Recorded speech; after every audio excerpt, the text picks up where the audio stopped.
এত নিকৃষ্ট মানের যে মাদ্রাসার মধ্যে যে ছোট ছোট বাচ্চাদেরকে এই যে যে বয়সে কিছু কিছু শিশু মায়ের কোলে থেকে আদর যত্ন পাওয়ার কথা, ওই শিশুকে বাবা মা জান্নাত পাওয়ার আশায়, মানে সন্তানকে দিয়ে মানে জান্নাতের আশা করে কিছু কিছু বাবা মা আমি দেখলাম। যে আমার সন্তানের মাদ্রাসায় পড়াইলে আমি জান্নাতে চলে যাবো, আমি এই একদম জান্নাতের উচ্চ স্তরের মধ্যে আমি আল্লাহ আমার ওইখানে পাঠিয়ে দিব। কিছু কিছু এই যে গার্জিয়ান কিন্তু এরকম মনে করে। আমার বাবা মা মনে করতে এক সময়, আমার মাও অনেক মনে করছে, তারপর আমার বাবাও ভাবছে যে আমার সন্তানরে ভর্তি করে দিলে আমি জান্নাত পেয়ে যাবো। ঠিক আরে আছে, একটা শিশুর জীবনটা ধ্বংস করে দেওয়া।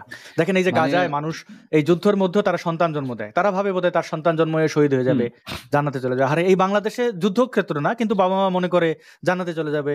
ওই মাদ্রাসায় পড়তে গেলে একটু একটু সহ্য করতে হয়, ভালো জিনিসে কষ্ট বেশি, এই ধরনের নানান ধরনের গাল গল্প আছে। কিন্তু এই আমি আমি আপনার চোখে জল দেখতে পাচ্ছি, আপনার আপনার সেই কষ্টের স্মৃতি, আমি নিঃশ্বাস দীর্ঘশ্বাস এই এত হাজার কিলোমিটার দূর থেকে আমি টের পাচ্ছি আপনার অতীতের যেটা হয়েছিল আপনার সাথে যে অন্যায় করা হয়েছে, আপনাকে মাদ্রাসায় দেওয়া হয়েছে।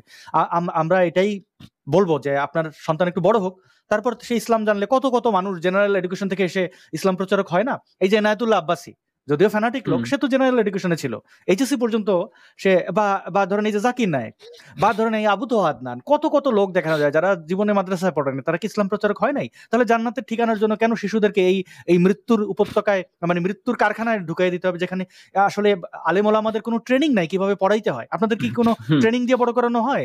স্কুলে যেরকম শিক্ষকদের ট্রেনিং দেওয়া হয়, ছাত্রদের কোনটা বলা যাবে কোনটা বলা যাবে না, মারা যাবে না, ব্যাত থাকা যাবে না, মাদ্রাসায় তো এগুলো কোনো নিয়ম কানুনের কোনো বালাই নাই, তাই না? হুম জাতীয় সঙ্গীত গাওয়ানো হয় না, দেশপ্রেম শেখানো হয় না, শুধু শেখানো হয় ফালা ফালা ফালু, এই যে উচ্চারণ হুম আরবি হুম বা আলিফ বা তাসা, এইভাবে আর কি সেটা উচ্চারণ। ওই যে বলছিলেন আইন আইন, হ্যাঁ এরকম। না না, আমি তো হ্যাঁ বাঙালি, আমি তো মোহাম্মদ বলবো না, আমি তো বলবো মোহাম্মদ। হ্যাঁ, হ্যাঁ এরপরে ধরেন আরো অনেকগুলো নাম আছে। আমি ছোটবেলায় শুনতাম যে যে নামগুলো আসলে, এই যে হুসাইন, এটারে বলে এ হোসেন, হ্যাঁ হ্যাঁ, এ হ্যাঁ কাশেম, হ্যাঁ এ কুদ্দুস, এ আব্দুল। হ্যাঁ, তো এইভাবে তো হয় না, এটা তো আমার আমার অ্যাকসেন্ট, আমি তো ভারতীয়, আমি তো ভারতবর্ষের লোক, তো আমি তো মোহাম্মদ হুম বলবো না। হ্যাঁ হ্যাঁ এই ছোটখাটো জিনিস নেই ওরা, মানে মাদ্রাসার ছাত্রদের উপর অনেক নির্যাতন করে। আচ্ছা, তাহলে আমি মাদ্রাসার প্রসঙ্গটা যেহেতু জি আসছে, মাদ্রাসার প্রসঙ্গটা শেষ করে আমি ইমরান ভাইয়ের যে কথাগুলো যে আমার সংশয়বাদী হয়ে ওঠার যে জি এটা, ওইটা বলে আমি পরবর্তীতে শেষ করব। জি মাদ্রাসায় জায়গা, মাদ্রাসায় থাকা অবস্থায় যখন হেফজখানায় পড়ি আমি, হুম এই যে যখন চাঁদপুর আসলাম আর কি, আমি আমার ওখানকার এক্সপিরিয়েন্সের কথা বলি আমি। জি মানে আমি একদিন আমুকটা নিয়ে গেছিলাম আর কি। আমাদের কিন্তু ৩টা ইয়া থাকে একদিনে, মানে ফজর আগে হচ্ছে গিয়ে সবক, তারপরে হচ্ছে গিয়া ফজর পরে হচ্ছে গিয়া সাত সবক, তারপরে হচ্ছে গিয়ে আমুকটা হচ্ছে গিয়ে জোহরের পরে, জোহরের পর থেকে আসর পর্যন্ত আমুকটা শুনতে হয় এক পারা কইরা প্রতিদিন। মানে পিছনে যে পারাগুলো আছে ওইগুলো পড়াইতে ইয়া শুনিতে হয় হুজুরের কাছে। হুম তো পরবর্তী আমি একদিন আমুকতে নিয়ে গেছি হচ্ছে গিয়ে আপনার সম্ভবত 18 নম্বর পারা না 19 নম্বর পারা, এরকম নিয়ে গেছি। পরবর্তীতে আমার মনে হয় ওইখানে একটা মনে হয় একটা না ২টা হয়তো লোক মা গেছে ভুল রেখে গেছে। হুজুরে কি করলো, মানে ১ম ভুল যাওয়ার সাথে সাথেই উনি আমারে কি করছে, ওইখান থেকে উঠে আইনা উনার কাছে কাইম দিয়েছিল, মানে তখন কাইম দিয়ে মারতো। উনি কি করলো, এই যে যে মোটা মোটা তোশকগুলো আছে না, এই প্রায় ২টা তোশক একসাথে কইরা, ২টা তোশক আনুমানিক কয় কেজি হবে ভাই আনুমানিক? এই ধরেন যে ১৫ কেজি, ১০ থেকে ১৫ কেজি, ১৫ কেজি হবে। ১৫ কেজি আমার পিঠের উপর উঠিয়ে দিল। এক হাতে হচ্ছে গিয়া উট বানাই ফেলছে রেহাল, আপনারে। হ্যাঁ, একদম একদম পুরোপুরি উট। এরপরে হচ্ছে গিয়ে আরেক হাতে হচ্ছে গিয়ে মানে অনেক বড় রিয়াল, কাঠের রিয়াল। কাঠের রিয়ালটা প্রায় হচ্ছে গিয়ে আপনার ৫ থেকে ৬ কেজি। তার মাঝে হচ্ছে গিয়ে কোরআন শরীফ। আমারে কি করছে, এক হাতে কোরআন শরীফ দিছে, রিয়ালটা সহ। কাঠের রিয়ালের এত ওজন? আমার তো মনে হয় না ৫-৬ কেজি। বড় রিয়াল কি, একটা হচ্ছে ছোট রিয়াল, আরেকটা হচ্ছে গিয়ে বড় করে মানে উঁচা করে, এটা মানে বুকের কাছাকাছি চলে আসে। ও একটা আচ্ছা, রিয়াল আছে হ্যাঁ হ্যাঁ হ্যাঁ হ্যাঁ, বুঝছি, এখন বুঝছি, জি। বড় করে একটা রিয়াল, মানে রিয়াল কিছু কিছু মাদ্রাসার মধ্যে আছে আর কি, সব মাদ্রাসায় না আবার, হুম হুম মানে প্লাস্টিকের রিয়াল থাকে, আরেকটা হচ্ছে কাঠের একটা ছোট রিয়াল থাকে, আরেকটা হচ্ছে গিয়ে মানে বড় আর কি, উঁচা কইরা, যেহেতু মাথা যেহেতু নিচের দিকে নামায়, যেহেতু না পড়তে হয় অত ইয়া কইরা, কষ্ট কইরা। বুঝতে পারছি। অনেক সময় তো হাতে কোরআন নিয়ে আমি দেখছি এরকম, হেফজখানা এরকম এরকম এরকম পড়ে, বা এরকম হ্যাঁ হ্যাঁ হ্যাঁ, এরকম সাধারণত এরকম এরকমই হয়। ঢুলতে হয় তো ঢুলতে হয়, রিয়াল এই এসে যে আপনি হ্যাঁ ঢুলতেছেন না ভাইয়া, এই যে হ্যাঁ হ্যাঁ না ঢুললো কিন্তু মাই দিত কিন্তু, এই যে হ্যাঁ হ্যাঁ, মানে পালে। ঢুলে ঢুলে পড়তে হইব, না ঢুললে মানে ফিসে দিয়ে বা হুট করে একটা বাড়ি লাগাই দিব, যেহেতু ডুলস না গেলে তুই ঘুমাইতেছিস মনে হয়। যাক, পরবর্তীতে আমার হাতের মধ্যে রিয়াল কোরআন শরীফ সহ ধরাই দিল, বললো যে এই হাতটা আরেক রানের চিপা দিয়ে আয় না, কানটা ধর। আমার প্রায় ভাইয়া আমার ১.৫ থেকে ২ ঘন্টা এক টানে এরকম লাগছে আমার। এই ২ ঘন্টার ভিতরে আমার মনে হয় মাঝখান দিয়া মানে অনেক ব্যথা হয়ে গেছে, তো মানে পাওটাও আমার পায়ে মুখ টুক সব লাল হয়ে গেছে, এমন অবস্থা, মানে চোখের পানি অনেক যাচ্ছে, মানে সামান্য একটা ভুলের কারণে সামান্য একটা আরবি একটা ভুলের কারণে এই অবস্থা হয়েছে। পরবর্তীতে আমার শরীর থেকে ওই যে সিট যেটা রাখছিল ওইটা পড়ে গেছে আমার ইয়া থেকে, কাঁধের উপর থেকে। ওইটা পড়ে যাওয়ার পরে হুজুরে কি করছে, আমারে ডাক দিয়ে আইনা ও আবার আমার কি করছে মানে কয় চেঙ্গে দে, দুইটা ছাত্র দিয়ে ধরাইয়া আমরা কি করলো মানে ফিসি দিয়ে আইসা মানে ইচ্ছা তরফে ভাইয়া এত বাড়ি দিছে মানে আমার মানে চেঙ্গি জীবনের দেওয়া মানে কি? দুই হাত দুইজনে ধরে রাখছে আর মারছে? চেঙ্গি দিয়ে মানে আমি যেন লড়তে যেন না পারি, মানে উঠতে যেন না পারি, মানে পোলাপানে আবার চাপ দিয়ে ধরে রাখছে আর কি, কেসকি ধরে, হ্যাঁ বুঝছি, ওকে ওকে। চাপ দিয়ে ধরে রাখছে মানে আমি যদি উঠতে যেন না পারি। হুজুরে আমার কিছু ফিসি দিয়ে আইসা এত জোরে মানে কাইম এরকম মোটা একটা কাইম, প্রায় 2 হাতের সমান একটা লাঠি, এমন মায়ের আমি আমার লাইফ আর কখনো আমার বাবা মার হাতেও এমন মায়ের খাইনি কখনো। মানে ওই দিন আমি যতটা মায়ের খেয়েছি তখন আমি মানে তখন কিন্তু আমার মনে একটু ধাক্কা লাগছে কিন্তু তখন। আচ্ছা, এই মায়ের গুলো কি শুধু আপনিই খাইছেন নাকি আপনার সাথে না না সকল না সহপাঠী? আমি না, অনেক অনেক ছাত্র আছে, অনেক শিশু আছে। আমি তো তখন বড় ছিলাম, তখন আমার বয়স কত, এই প্রায় 15-16 বছর তখন আমার বয়স। ওই অবস্থায় এর থেকে আমাদের সাথে নিচের বেসে ছিল, ওরা হচ্ছে কি নাজরানা পড়তো, ওখানের মধ্যে হচ্ছে 6 বছরের শিশু, 7 বছরের একটা শিশু, যে বয়সে একটা শিশু মায়ের কোলে থেকে আদর যত্ন পাওয়ার কথা, ওই বয়সে একটা শিশু আর একটা হুজুরের কায়েমের বেতার আঘাত খাচ্ছে, কিছু কিছু শিশু আরে বলাৎকার শিকার হচ্ছে। ইস, দেখেন এই যে বড় হওয়ার পরে হুজুররা এই যে উদ্ভট আচরণ করে, আমরা দেখলাম যে শাপলা চত্বরে সব গাছ টাছ কেটে ফেলছে। কেন করবে না? তাকে তো শেখানোই হয়েছে ঘৃণা, তাকে নির্যাতনের মাধ্যমে মাধ্যমে তাকে অমানুষ বানাই ফেলা হয়েছে। আমি আই এম সরি আপনার সাথে যেটা হয়েছে। এত এত নিকৃষ্ট মানে আমি আর কখনোই কখনোই ভাবতে পারিনি যে এত নিকৃষ্ট মানের অবস্থায় মাদ্রাসার ভিতরে। ভাবছি যে মাদ্রাসার মধ্যে সুন্দরভাবে পড়াশোনা করায়, ঠিক আছে, কোরআন শরীফ পড়া মানে আল্লাহর সাথে কথা বলা, আমাদেরকে ছোটকাল থেকে এগুলো শিখে আসছে। মা বাবা বললো যে কোরআন শরীফ সবসময় পড়বি, কোরআন শরীফ পড়লেই আল্লাহর সাথে কথা বলা, তখন মন ভালো লাগবে, শরীরে অনেক শান্তি পাবি, এরকম কথাগুলো বলতো। কিন্তু আমি তো আমার পক্ষ থেকে তো চেষ্টা করতাম সবসময় যে ভালো পড়ার জন্য। কোন ছাত্রটা না চেষ্টা করে না? আমি সব সময় চেষ্টা করতাম যে আচ্ছা কোন ছাত্ররা চায় যে আমি হুজুরের মায়ের খামো? কেউ কি ইচ্ছা করে কি মায়ের খেতে আসে? একটা ভুল হলে হুজুরের ভুলটা ধরাই দেব, যেখানে ভুল হচ্ছে, ঠিক আছে, ওইটা না ধরাই দিয়ে উনি মানে উল্টা আতাল পাতাল মায়ের।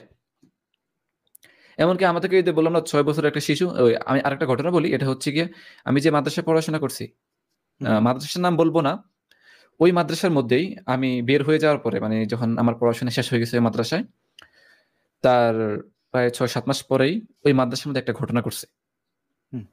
ওইখানে আমার একটা খালতো ভাই পড়তেছিল, সে হেফজখানায়। ও মূলত আমার এই ঘটনা, পুরো ঘটনাটা আমার কাছে তুলে ধরছে আর কি, যে ভাইয়া আমার কাছে এমন এমন এই মানে এরকম অবস্থা ঘটতে যাচ্ছিল। পরবর্তীতে আমার কাছে শেয়ার করলো যে কি হয়েছে।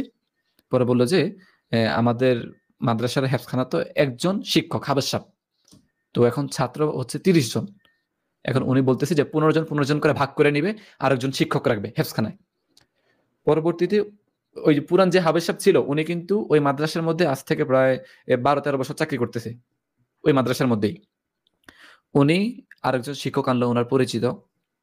পরবর্তীতে প্রায় 1-2 মাস যাচ্ছে, উনিও মনে হয় নতুন বিবাহ করছে, যে নতুন একজন হুজুর আনছিল। ওনারা একসাথে খুব সুন্দরভাবে পড়াশোনা যাচ্ছিল। পরবর্তীতে আমার খালতো মামা আমার বললো যে ভাইয়া এই হুজুরের স্বভাবটা খুব খারাপ। আমি বললাম যে কি? পরে বললো যে উনি যে ওনার ব্যক্তিগত রুম, ওইখানের মধ্যে মানে একটা 7 বছরের একটা শিশু আছে, ওর নাম কি যেন বললো, আমি নামটা বলতেছি না এখনো, বলবো না, এটা সিক্রেট রাখি।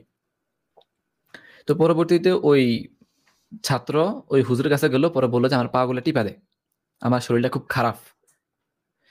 ওই পরবর্তীতে ওই ছাত্রটা কি করলো, তেল দিয়ে হুজুরের পা গুলো টিপা দিতেছিল।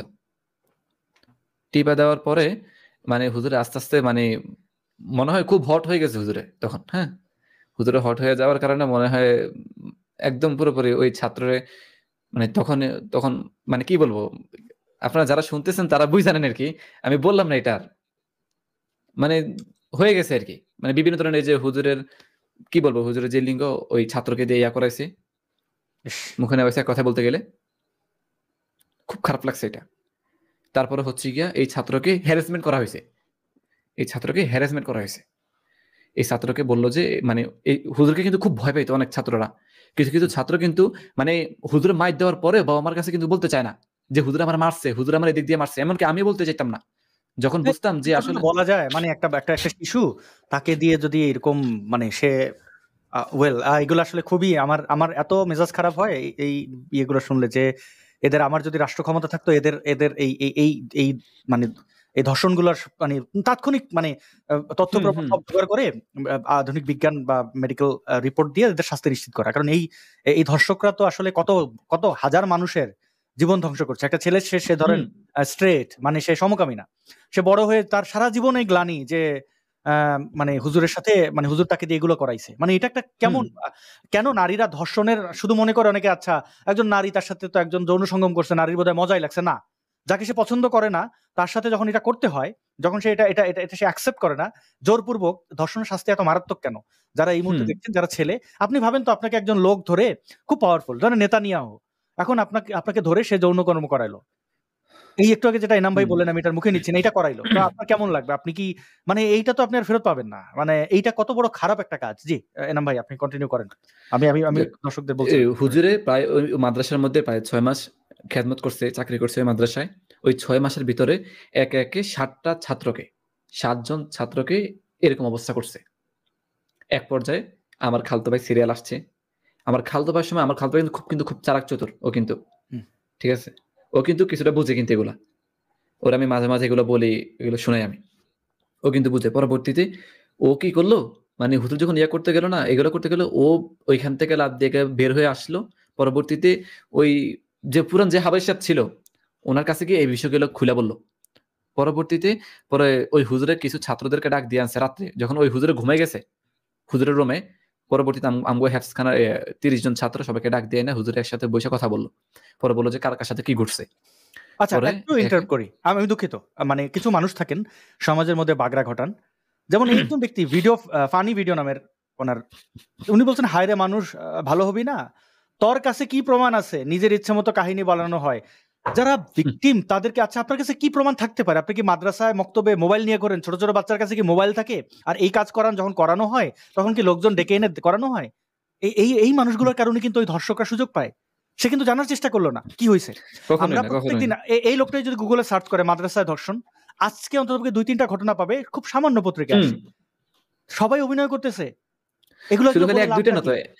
পুরো একটা বাংলাদেশের মধ্যে কত লক্ষ লক্ষ মাদ্রাসা আছে, কত লক্ষ লক্ষ মাদ্রাসা আছে। মানে এমন কোনো অধিকাংশ মাদ্রাসা নাই যে যেগুলোর মধ্যে বলাৎকার হয় না, কোনো একটা ছাত্র এই বলাৎকার শিকার যিনি হয় না। করেছেন, আমি আমি বলবো, ভাই আপনার ভাই না বোন জানি না, আপনার যদি সন্তান থাকে মাদ্রাসায় দিয়ে দেখেন। আমি চাই না সে ধর্ষণের শিকার হোক। 1 মাস পড়ান, তার কাছ থেকে শুনে নিন মাদ্রাসায় কি হয়, একটু টেস্টের জন্য পাঠান। বা কোনো মাদ্রাসার, আপনার আশেপাশে কোনো মাদ্রাসার শিক্ষার্থী থাকলে খুব তার সাথে খুব ঘনিষ্ঠ হন। মানে ওই যৌনকর্ম না, আমি বলছি যে তার তার সাথে আপনি বিশ্বাস অর্জন করেন। তারপরে তাকে জিজ্ঞেস করেন তার মাদ্রাসায় কি হয়। এটা যে কারোর, বাংলাদেশের যে কারোর কাছে আমি বলি, কোনো মাদ্রাসা, আপনার নিশ্চয়ই আত্মীয়-স্বজনের মধ্যে, পাড়ার প্রতিবেশীর মধ্যে মাদ্রাসার শিক্ষার্থী আছে। তাদের সাথে খুব বন্ধুত্বপূর্ণ সম্পর্ক তৈরি করে জিজ্ঞেস করেন। কথার ছলে জিজ্ঞেস করেন, আপনি জানতে পারবেন কি হয়। জি, এনাম ভাই আমি দুঃখিত এই হ্যাঁ, ধরনের আবর্জনা ঠিক লোকজন। আছে। না, ঠিক আছে। পরবর্তীতে ওই হাবেশ সাহেব হুজুর সব ছাত্রদেরকে ডাক দিয়ে আনলো। ওনাদের সাথে কথা বলল। পরে বলল যে কার কার সাথে এমন ঘটনা ঘটছে। পরে একে একে 7 জন ছাত্র দাঁড়াইলো।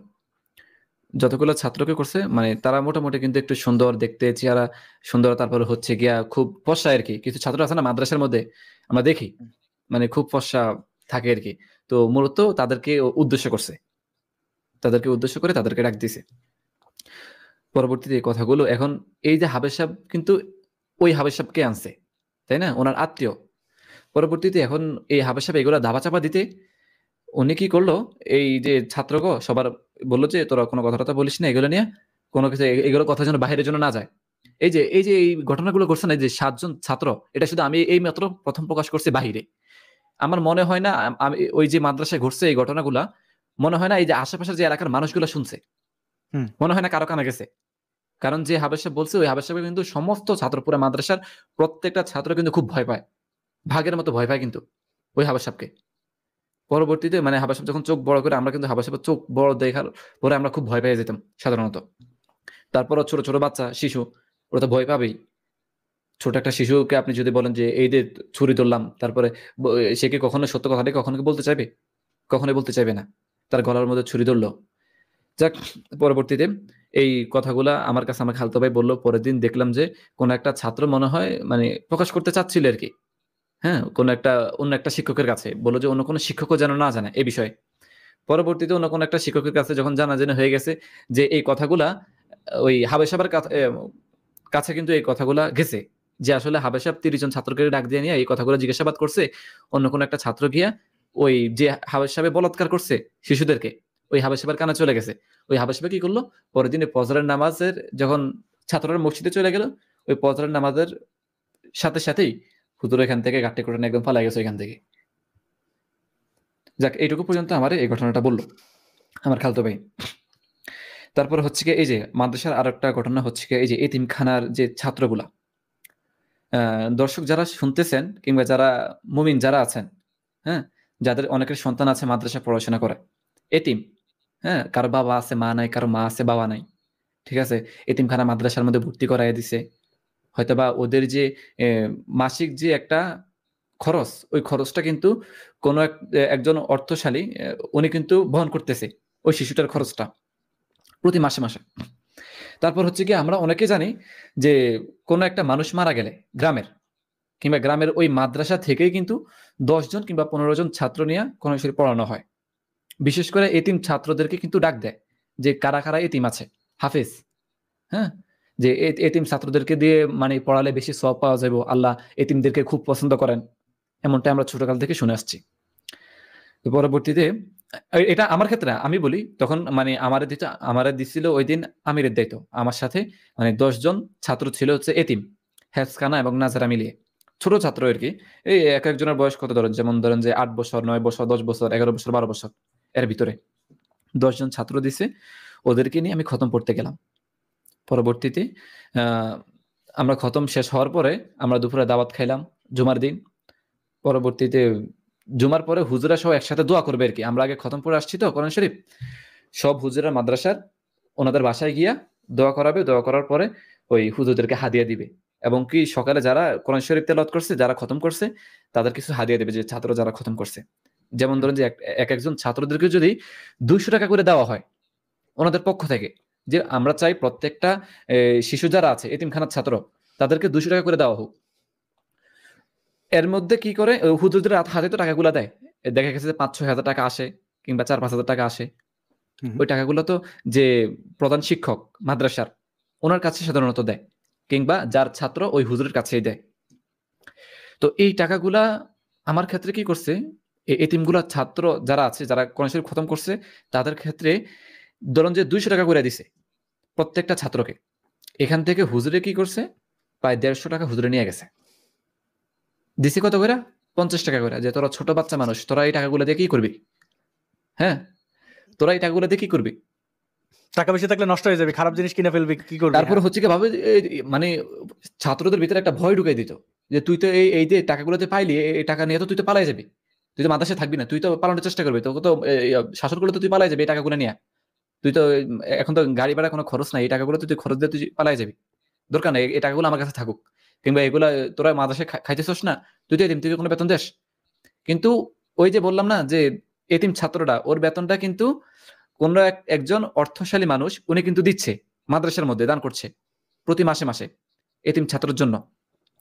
অথচ কিন্তু খোটা দিলে কিন্তু কি এই যে ছাত্রদের সকাল থেকে যে মানে কষ্ট করে যে কোরআন শরীফটা যে তেলাওয়াত করলো, এর ইয়াতে যে একটা মানুষ যদি খুশি হয়ে যে আমি একটা এতিম ছাত্রকে দিছি 200 টাকা, সেই টাকাটা পেয়ে ভালো মন্দ কিছু খাবে, হ্যাঁ, হুজুরে কি করলো এই টাকাটা মেরে দিলে একদম পুরোপুরি।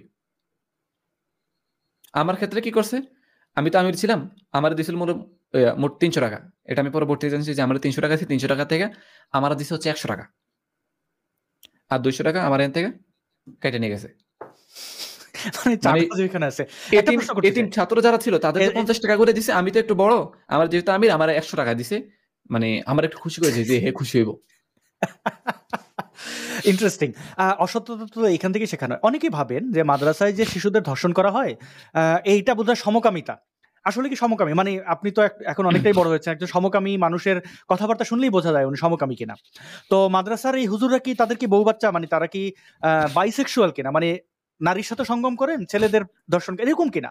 নাকি এরা আসলে বা হেটেরোসেক্সুয়াল বা স্ট্রেট, মানে তারা নারীদের সাথে সঙ্গম করাটাকেই প্রেফার করে, কিন্তু যেহেতু এই বাচ্চাদের মানে এরা পেডোফাইল বা এই কি এদের আসলে ইয়েটা কি, আপনি যদি ইন জেনারেল বলেন।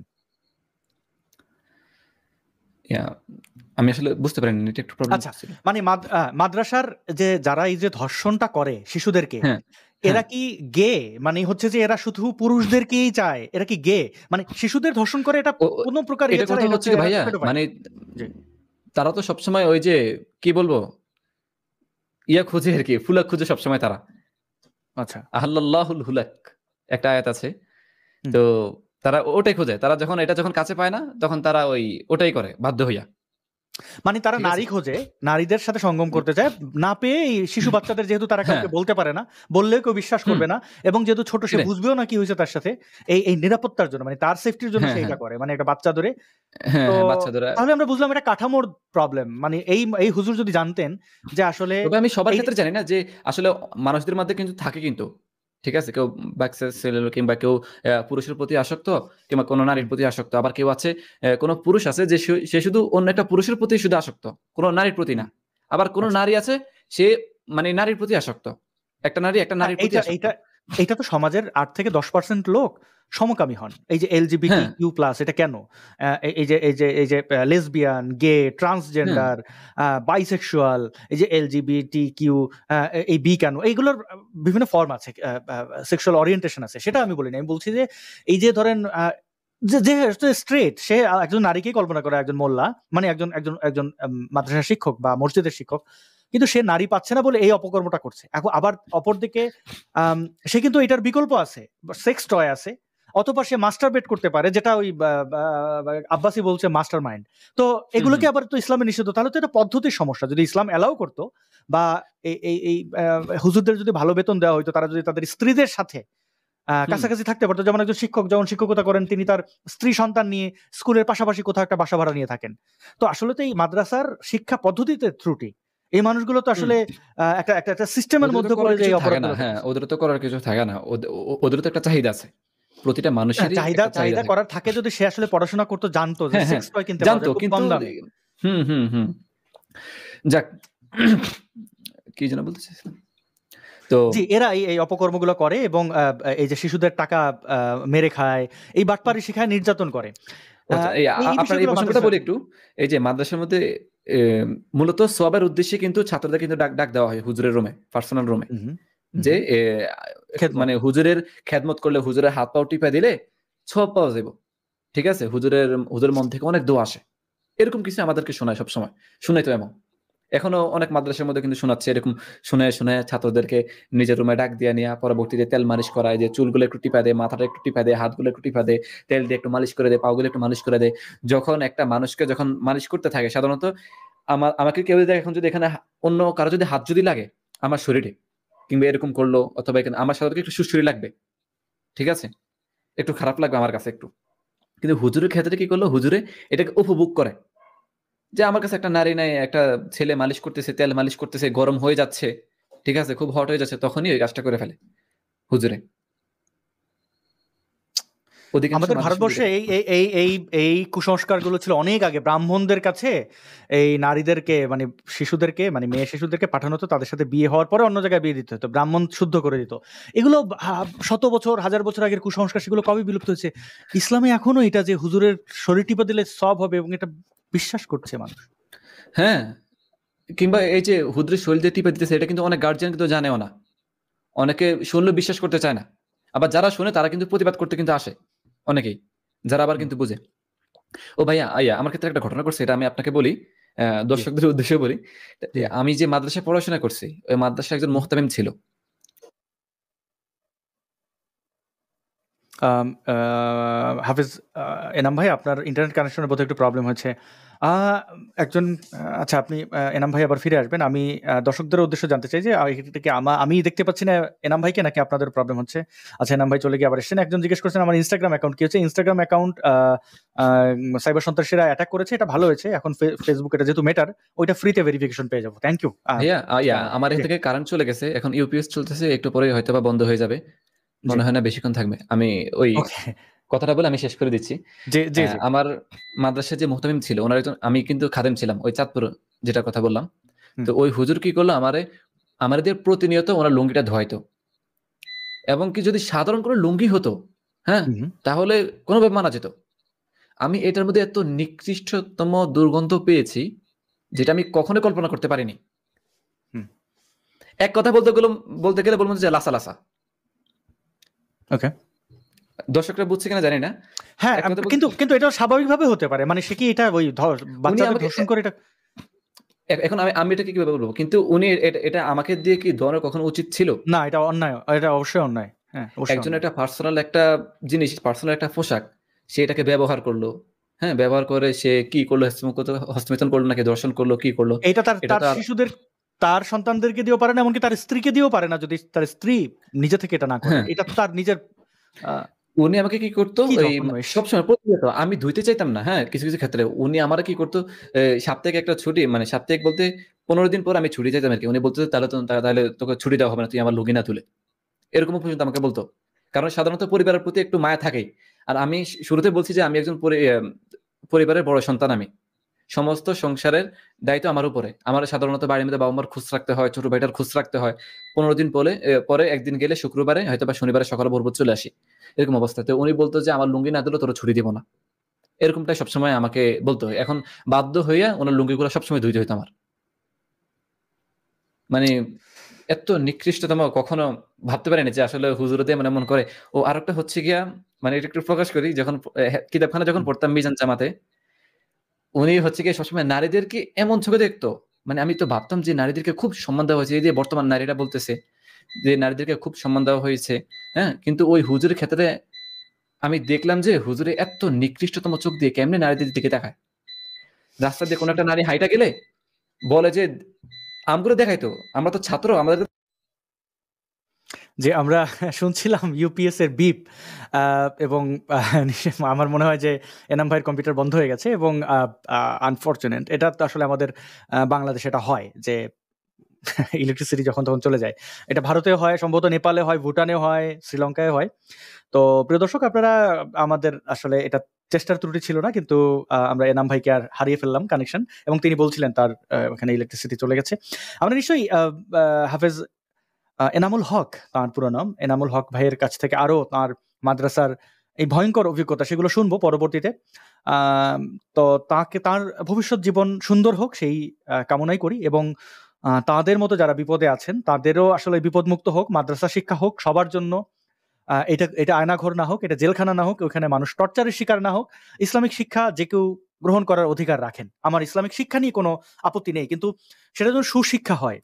আমি নিশ্চয়ই স্কুলের যে শিক্ষাদান এগুলো নিয়ে আমি ইয়ে করি না। হ্যাঁ, পদ্ধতিগত ভুল ত্রুটি থাকতে পারে, কিন্তু এটা নিয়ে তো আমার মাথা ব্যথা নেই। আমি খ্রিস্টানদের তো অনেক শিক্ষা প্রতিষ্ঠান আছে, আমি সেগুলো নিয়ে কথা বলি না। কারণ আপনি ধর্মকেন্দ্রিক শিক্ষা প্রতিষ্ঠান রাখতে পারেন, কিন্তু সেটার জন্য আপনার অন্ততপক্ষে আপনি নিশ্চিত করবেন আপনার ওখানে যারা শিক্ষার্থী তারা যেন তার তার যে মানে মানবাধিকার সেটা যেন রক্ষা পায়, তাকে যেন ধর্ষণের শিকার না হতে হয়, তাকে যেন শারীরিক এই যে শিক্ষা গ্রহণ করানোর নামে যে পেটানো হয়, নির্যাতন করা, এটার জন্য শিকার সে না হয়।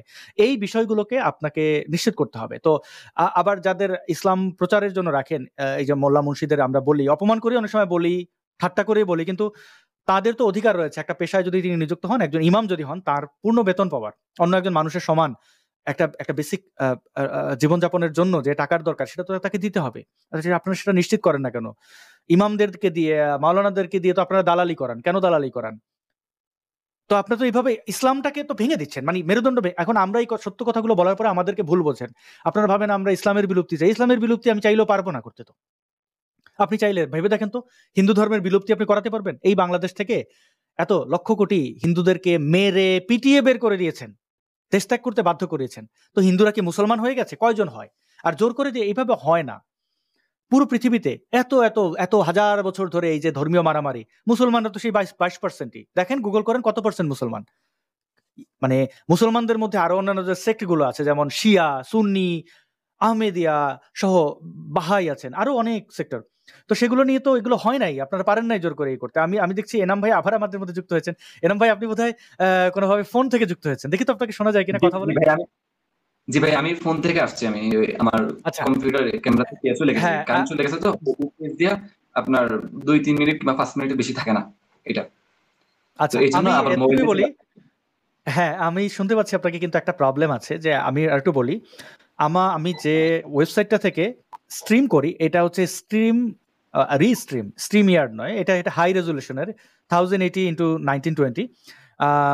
ফুল এইচডি আর কি। তো ফলে যে ডিভাইস থেকে ঢোকেন আপনারা, সেই ডিভাইস যদি খুব ভালো মানের না হয় তাহলে ল্যাগ করে। যেমন আমি কিন্তু এনাম ভাইয়ের কথা এখন শুনতে পাচ্ছি ফেটে ফেটে যাচ্ছে, ভেঙে ভেঙে আসছে, ভালো র্যাম লাগে, মানে কম্পিউটার থেকে ভালো ছিল তো। কম্পিউটারে যুক্ত জি, আপনি কম্পিউটার থেকে জি, আপনার আরো কিছু কথা শুনি। জি, কারেন্ট আসছে তো। আমাদের মাঝে এনাম ভাই আবার কম্পিউটার থেকে, আপনি রিল্যাক্সে আসেন। তো তিনি কম্পিউটার থেকে আসছেন, তার এই ডেডিকেশনকে ধন্যবাদ। যেটা বলছিলাম যে মাদ্রাসা শিক্ষায় এই যে একটা একটা একটা একটা বৃহৎ সংখ্যার মানুষকে আপনারা অমানুষ তৈরি করে বের করছেন। তাহলে এই যে জোর করে আপনি খ্রিস্টানদেরকে মুসলমান বানাতে পারছেন না, হিন্দুদের মুসলমান বানাতে পারছেন না, ঠিক জোর করে একজন মুসলমানকেও ইসলাম প্রচারক আপনি বানাতে পারবেন না। আপনাকে তার সাথে ন্যায় বিচার করতে হবে। ন্যায় বিচার করলে পরে আপনার ধর্মকে মানুষ ভালোবাসবে। আমাদের মতো লোকদের বিদ্রোহী হতে হবে না। আমি মানি না, মানবো না। অনেকেই বলেন ভাই আপনি ইসলাম মানেন না, আপনি সেটা গোপন রাখেন। আমি ইসলাম মানি না, এটা তো বলার কিছু না। এটা বললে তো আমার সওয়াব হয় না, আমার কেউ টাকা দেয় না, আমার নিজের মধ্যেও ভালো লাগে না। তাহলে কেন বল? এই যে আপনাদের যে প্রবলেমগুলো সেগুলো সলভ করছেন না। আমি একজন এই দেশের নাগরিক হিসেবে আমার আশেপাশের নাগরিকদের ভালো মন্দতে আমি ইনভলভ হব, কারণ আমি একজন দায়িত্ববান মানুষ নিজেকে মনে করি। আজকে মাদ্রাসায় শিশুরা যদি বলাৎকারের শিকার হয়, আমি যদি আপনাদের ভালো না বাসতাম তাহলে মনে মনে খুশি হতাম যে খাইছে, ধর্ষণ হয়েছে, ভালো হয়েছে, এরা ধর্ষণ হয়ে মরে যাক। এই যে ইমামরা বেতন পায় না, আমি তো খুশি হইতাম, ওরা না খেয়ে মরুক, এটা বলতাম না? আমি সেটা চাই না। এই যে মাদ্রাসায় যারা নারীরা পড়েন, এই যে আপনারা তাদেরকে বস্তাবন্দি করে রাখেন, আমি তো খুশি হইতাম যে গোত্র তাদের নারীদেরকে বন্দি করে রাখে ওদের ধ্বংস নিশ্চিত। তো আপনাদের ধ্বংসতে আমি খুশি হইতাম, কারণ আপনারা নারীদেরকে ঘরে বন্দি করে রাখছেন, তাদের পড়াশোনা করতে দিচ্ছেন না। তারা যদি পড়াশোনা না জানে তাদের সন্তানও মূর্খ হবে, মুসলমানরা মূর্খ থাকবে, আমি তো খুশি হতাম। মমতা ব্যানার্জি মুসলমানদেরকে পশ্চিমবাংলায় খোঁজ নিয়ে দেখেন মূর্খ করে রাখে। মুসলমান পাড়াগুলো নোংরা, দুর্গন্ধ, শিক্ষায় পিছিয়ে। তিনি কিন্তু শুধু তাদের ভোটটাই নেন, তাদের জন্য কিছু করেন না। ওই দু একটা মোল্লা মুন্সির বেতন বাড়ায়, এটা নিয়ে আবার হিন্দুরা কষ্ট পায় যে মোল্লাদের বেতন দেয়। মোল্লাদের তো বেতন দেয় জন্য মোল্লারা মসজিদে বৈশা মমতার পক্ষে কথা বলে। সে তাদের মধ্যে থাকা নেতাদেরকে, মানে ইসলামের তো নেতা হচ্ছে মোল্লা মুন্সিরা, তাদেরকে কিনে নেয় যেন সবাইকে কিনতে না হয়, সবার অধিকার দিতে না হয়। এগুলো বুঝবেন। শেখ হাসিনা কৌমি জননী হয়েছেন কেন? তিনি এই ইসলামপন্থীদের পকেটে নেওয়ার চেষ্টা করেছিলেন, যেভাবে মামুনুল হকরা নেয়, যেভাবে জামাত ইসলাম নেয়। তিনি নতুন কিছু যোগ করেন নাই। কিন্তু আসলে দেখেন, আমি এগুলোতে খুশি হইতে পারতাম না, আপনাদের অধপতন যেখানে। সেই প্রকৃত মানুষ যে দেখবেন যে তার এলাকার যদি কেউ নেশা করে, তাকে যাই কিন্তু বোঝায়, ভাই নেশা করো না। তার লাভ কি? নেশা করে ও পিনিকে থাকে, তার কি লাভ? সে তো আর নেশা বেচে না। এবং নেশা খাইলে সে এমন, মানে এইটা হচ্ছে যে একজন সুনাগরিকের দায়িত্ব যে তার আশেপাশের মানুষ ভালো থাকুক। আমি এটা চাই, মুসলমানরা ভালো থাকুক। তারা আমার দেশের নাগরিক, তারা আমার আত্মীয় স্বজন, ভাই ব্রাদার, তারা কেন বিলুপ্ত হবে? আমি এমন কোনো কথা বলি নাই এই পর্যন্ত যে কথাগুলোতে আসলে আপনাদের অপকার হয়। জঙ্গি হইলে আপনারা কি ক্ষতি হয়? হামাসের অবস্থা দেখেন, গাজার অবস্থা দেখেন। আপনি কি চান আপনার উপত্যকা এরকম হয়ে যাক? আপনার আশেপাশে চীন আছে, আপনার আশেপাশে ভারত আছে, আপনার দূরে আমেরিকা থাকলেও সে আপনার আশেপাশেই আছে। আপনি চাইলেই কিন্তু খিলাফত প্রতিষ্ঠা বাংলাদেশে করতে পারবেন না, কখনো সম্ভব নয়। এটা করে আফগানিস্তান হয়ে যেতে পারবেন। আপনাকে এই যে এখন যেরকম ডিপ স্টেট আপনাকে আফগানিস্তান বানানোর চেষ্টা করছে যে খিলাফতের পতাকা উড়াইয়া তারা যেন বোমাটা হামলাটা করতে পারে। এটা তো বোঝেন না ভাই। যখন বলি খিলাফতি পতাকা উড়াইয়া না, খিলাফত জীবনে হবে না, তখন শত্রু ভাবেন যে না না, এ তো আমাদের খিলাফত বাধা দেয়। খিলাফত বাধা দিতেছে না, আপনার মা বোনদের নিরাপত্তা, আপনার ঘরের নিরাপত্তা, আপনার গাছের নিরাপত্তা আমি ভাবি, যেন বোম না পড়ে। ভাই এটা তো বুঝবেন, একটা সময় সব হারাইয়া বুঝবেন। এনাম ভাই, আপনি বলছিলেন মাদ্রাসার অবস্থান এবং আপনাদের কিভাবে মেরুদণ্ড ভেঙে দেওয়া হয়। আপনি মাদ্রাসা শিক্ষা থেকে মুক্তির জন্য যদি কিছু বলেন, কিভাবে মুক্তি পাওয়া যেতে পারে? যারা মাদ্রাসায় দেয় আসলে হাফেজ বানানোর জন্য, জান্নাতের টিকিট কনফার্ম করার জন্য, সেই টিকিট কিভাবে কনফার্ম হয় আপনার জানাশোনা থেকে যদি আমাদের একটু বলতেন। কখনোই না ভাইয়া। কেউ যদি জান্নাতের টিকিট যদি তার সন্তানকে দিয়ে যদি মাদ্রাসা থেকে সে জান্নাতের টিকিট কাটতে চায়, এটা কখনোই সম্ভব না। আর তারা জানে না বলেই তারা মাদ্রাসার মধ্যে তাদের সন্তানদেরকে ভর্তি করায়। তারা ইসলামটাকে সঠিকভাবে জানে না, সঠিকভাবে বোঝার চেষ্টা করে না। এটা সম্পূর্ণ ভুল ধারণা। তবে আমি বলবো যে এই যে মাদ্রাসার মধ্যে যেসব অপকর্মগুলো যেগুলো ঘটতেছে, হ্যাঁ, আপনারা দয়া করে আমাদের কথাগুলো বিশ্বাস না করলেও, হ্যাঁ, আপনাদের আশেপাশে কেউ যদি মাদ্রাসা যদি পড়ে থাকে, তাদের কাছ থেকে একটু শুনুন, জিজ্ঞাসা করুন যে আসলে মাদ্রাসার অবস্থানটা, ভিতরের অবস্থানটা কি, কেমন।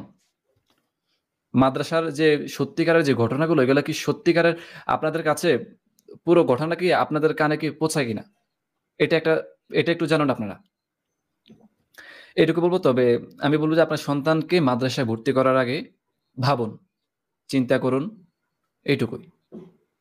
জি, আমরা আপনারা এই ডিসকানেক্ট হওয়ার আগে আমাদের একজন দর্শক মনে করে দিয়েছেন, থ্যাংক ইউ, যে আমরা ইয়েতে ছিলাম যে মাদ্রাসা মসজিদের মক্তবের যে ইমাম বা আলেম ওলামা আছেন, তারা রাস্তায় নারীদেরকে দেখলে কি দৃষ্টিতে দেখেন? মানে দেখ কিরকম একটা মাল যাইতেছে, এটা বলেন নাকি বলেন যে আহা আমার বোনটা কি সুন্দর পর্দা করে যাচ্ছেন? মানে কি না, না, না। পর্দাসীনদের সম্পূর্ণ কাকে সম্পূর্ণ কিভাবে আলাদা ভাই। মন্তব্য করে? ওই যে আমি একটু আগে বলতে চাইছিলাম না যে আমার যে শিক্ষক, যিনি প্রধান শিক্ষক মাদ্রাসার, হ্যাঁ? মানে যার লুঙ্গি আমারে দিয়া প্রতিনিয়ত ধোয়াইতো, হ্যাঁ? উনি কিতাবখানার মধ্যে ক্লাস থাকা অবস্থায় উনি রাস্তা দিয়ে একটা মহিলাকে দেখতেছে যে যাইতেছে সে। পরবর্তীতে মনে হয় মানে কোনো কিছু অনেক মেয়েদের থাকে না মানে উঁচু নিচু, ওই যে কিছুদিন আগে যে একটা ছেলের ভাইরাল হলো না? যে আমি কি কখনো বলছি যে আপনি এগুলা বর্ণনা কত কি? এই হুজুরা ঠিক ওরকম ভাষায় এগুলো আমাদেরকে দেখাইতো সবসময় যে ওই দেখ রাস্তা দিয়ে যাইতেছে। এরকম ভাষা সবসময় দেখাইতো। এটা এটা কখনো মানা যায় না। মানে বোরখা পরা, জুব্বা পরা, মানে বোরকা এটা পরা। কি বোরখা পরা তাদের বোরকা নিয়ে পরা। এরকম কটুকা? হ্যাঁ, বোরকা পরা। বোরকা পরা ওই মহিলা বোরকা পরা ছিল। গ্রামের একটা মহিলা। ওই মহিলা আমার মনে হয় যদি সামনে যদি থাকতো ওই মহিলা মানে ওই হুজুরে ধরে ওইখান থেকে টান দিয়ে উঠে নিয়ে কয়েকটা জুতার বাড়ি করতো এখানে।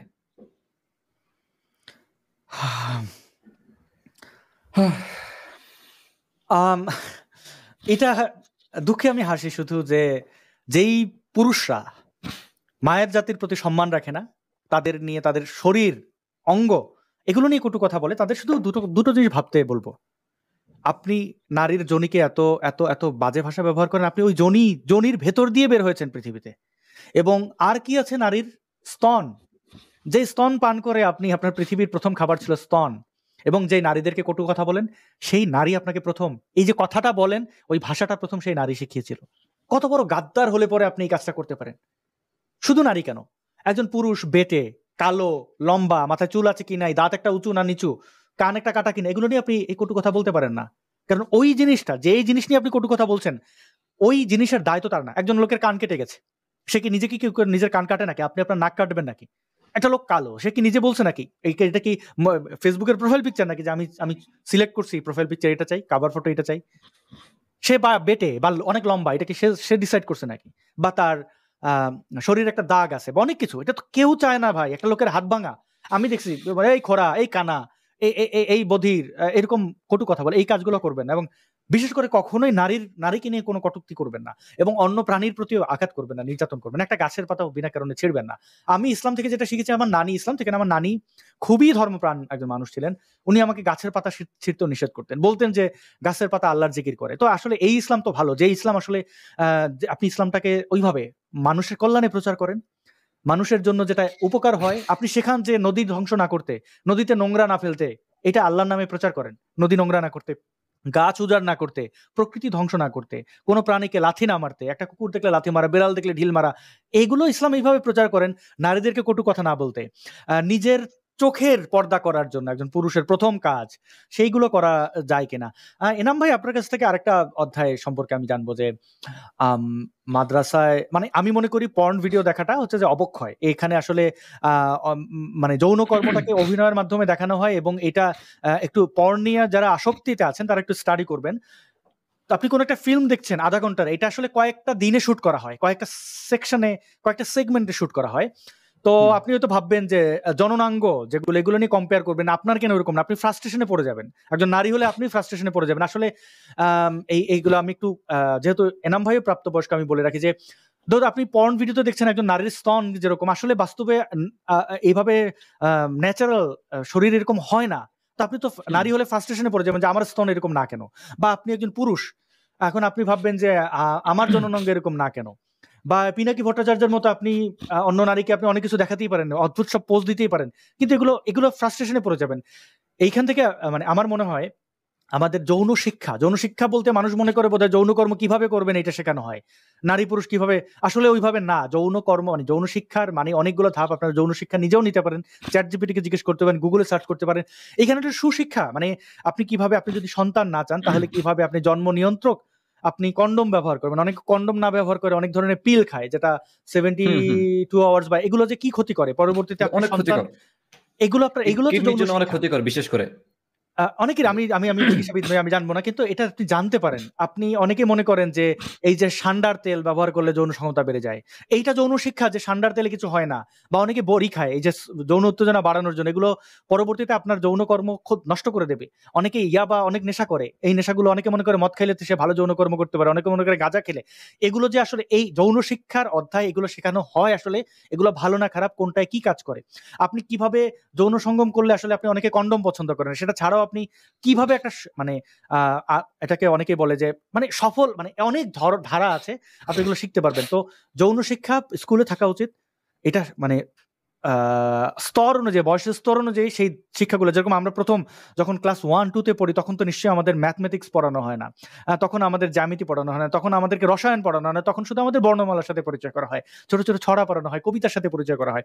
ঠিক যৌন শিক্ষাটা ওইভাবে ধীরে ধীরে আপনাকে সুশিক্ষা, মানে কোনটা ব্যাড টাচ কোনটা গুড টাচ, মাদ্রাসায় যদি এটা পড়ানো হতো যে একজন হুজুর আমার গা টিপে দিয়ে বলে আমার হাত ধরলে এটা ব্যাড টাচ, এগুলো শেখানো স্কুলেও, এরকম স্কুলের একজন শিক্ষার্থী সে যে যৌন নির্যাতন থেকে বাঁচবে না এমন কিছু না, তার চাচা তার গায়ে হাত দিতে পারে, তার পাশের বাড়ির বড় ভাই গায়ে হাত দিতে পারে, এগুলো শিখতে হবে, আমাদের জানতে হবে, তাহলে না পরিপূর্ণ একজন মানুষ তৈরি হবে। আমরা শৈশবে গাছ যেরকম শৈশবে ঝড়ে পড়লে বা একটা ডালকেও ভেঙে দিলে, লাথি মেরে গাছটাকে বাঁকা করে দিলে ওইটা আর কখনো সোজা হয়ে বড় হয় না, হয়তো অনেক ফল দেয় কিন্তু সে বেঁকে থাকে, সে যে কোনো ঝড়ে ভেঙে যেতে পারে। ঠিক মানসিক ভাবে এই যে মানসিক অশান্তি তৈরি করে এই ছোটবেলায় যদি যৌন নির্যাতনের শিকার হয়, এবং মানসিক অশান্তি হওয়ার পরে যখন কেউ এরকম অস্বাভাবিক আচরণ করে, তখন আবার এই হুজুররাই বলে যে তাকে জিনে ধরছে, তাকে পিটায় টিটে আরো, এই যে একটা সার্কেলের মধ্যে একটা মানুষ মারা যায়, একটা মানুষ ধ্বংস হয়ে যায়, সে জানে না কেন ধ্বংস হয়েছে।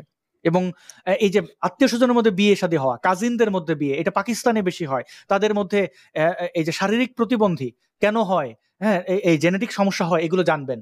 সুশিক্ষার কোনো অভাব নেই, মানে সুশিক্ষা গ্রহণ করাটা কোনো অন্যায় নয়, এবং এখন খুব সহজলভ্য, আপনারা ইন্টারনেট থেকে জানতে পারেন। আপনারা খুব চ্যাট জিপিটি নামের একটা অ্যাপ আছে, এটা অ্যান্ড্রয়েড ফোনে আছে, আইফোনেও আছে, iOS এও আছে, আপনারা ডাউনলোড করে নিতে পারেন। যে কোনো প্রশ্ন হলে তাকে জিজ্ঞেস করুন, আপনাকে সে যেটা উত্তর না দিতে পারে সেটার জন্য আপনাকে বলে দেবে কোথায় আপনি যেতে পারেন, বা উত্তর দিলে সেটার একটা আসলে সোর্স কি, কোন ওয়েবসাইট থেকে কোন ডেটা থেকে সেটা পেয়েছে, এটা আপনাকে দেখাবে।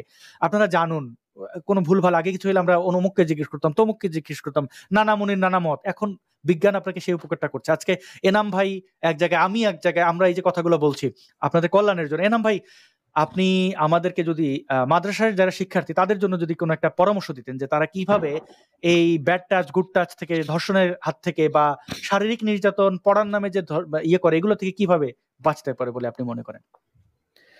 দেখেন, যারা মাদ্রাসায় পড়াশোনা করছে তারা তো একটা আশা নিয়ে পড়াশোনা করতেছে যে আমি একজন হাফেজ হব, একজন মাওলানা হব, হ্যাঁ, ওয়াজ করব, বক্তা হব।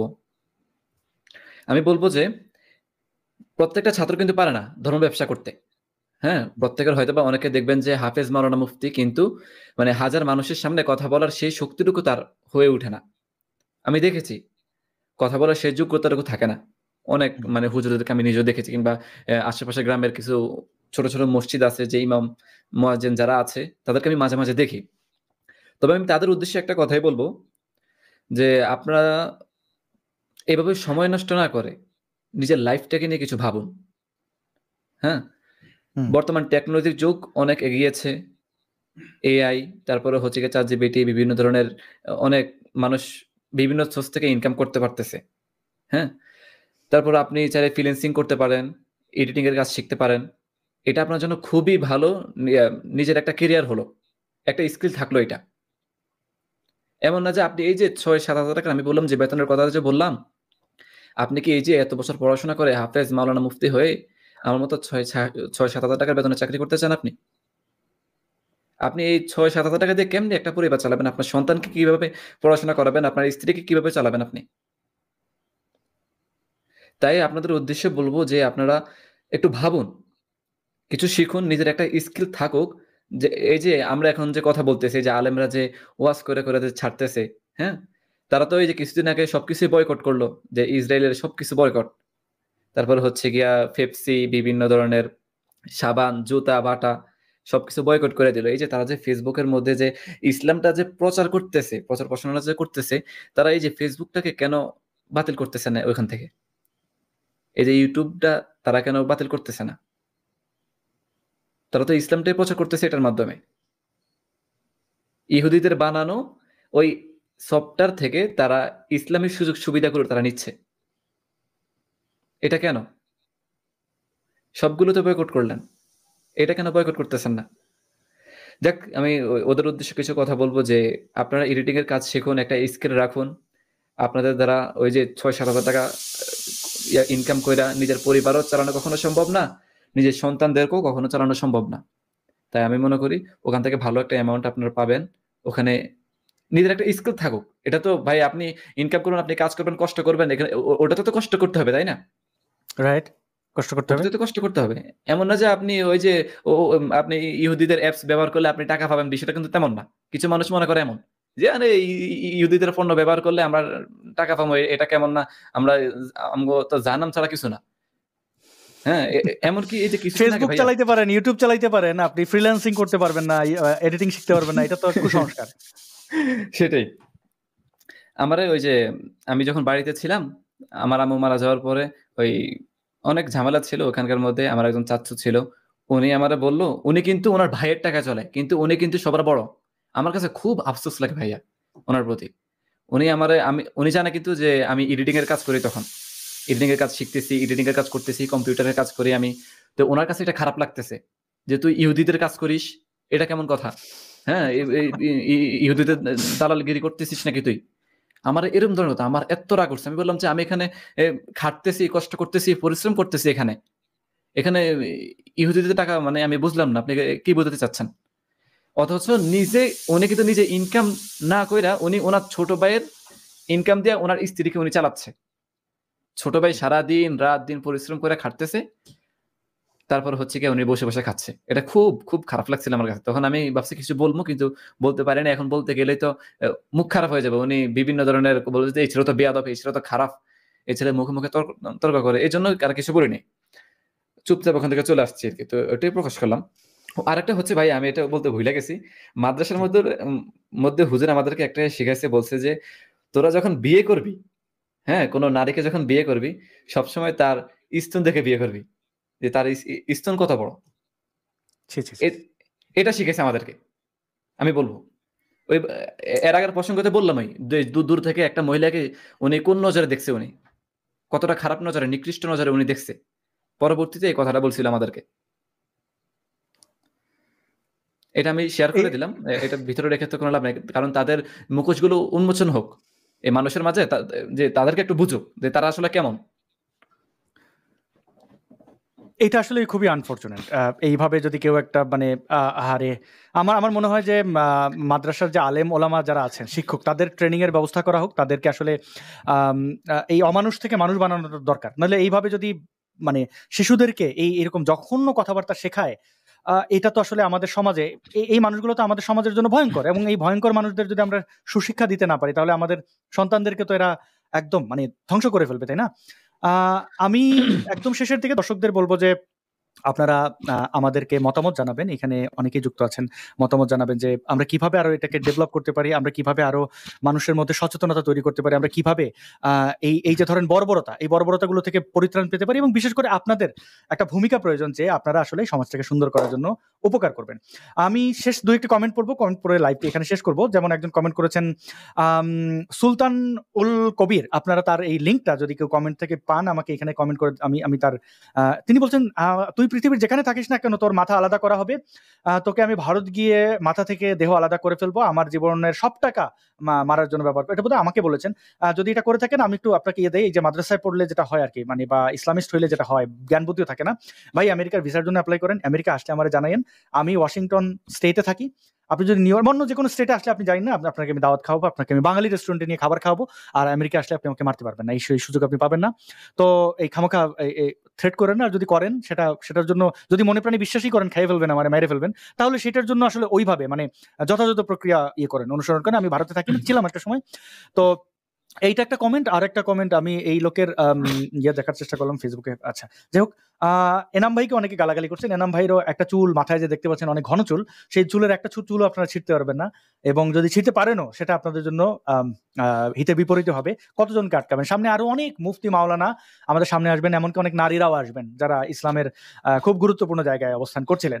তো ওয়েল, আর একটি বিষয় আমি দেখাই, অনুরোধ আর কি আপনাদেরকে, যে আমাদের বাংলাদেশ সময় এখন রাত 9টা বাজে, প্রায় 9টা বাজতে আর 15 মিনিটের মতো আছে।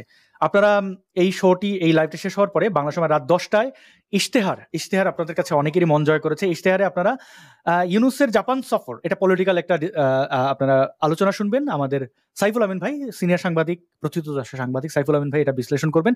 মোহাম্মদ ইউনূস জাপানে যে কি পাইলো, কি দিল, এবং তার আসলে বাস্তবতা কি, বাংলাদেশ সরকার কি হতে পারে, এটা দেখতে পারেন। আপাতত এই লাইভটি শেষ হওয়ার পরে আপনারা এই ভিডিওটি দেখতে পারেন। এটা খুব কষ্ট করে বানানো হয়েছে এবং খুব সমৃদ্ধ একটি ভিডিও, খুব অল্প সময়ের ভিডিও। ইশতেহার টিমের পরিশ্রমের মানে এটা ব্যাপক পরিশ্রম করে এই ভিডিওগুলো করা হয় খুব অল্প সময়ের মধ্যে। এই ভিডিওটি আপনারা দেখে নিতে পারেন। ইশতেহার ইউটিউব চ্যানেলের লিঙ্ক আমি দিয়ে দিচ্ছি, এই ভিডিওটি এখনই আছে, আপনারা দেখে নিতে পারেন। খুব ছোট্ট ভিডিও, 9 মিনিটের ভিডিও।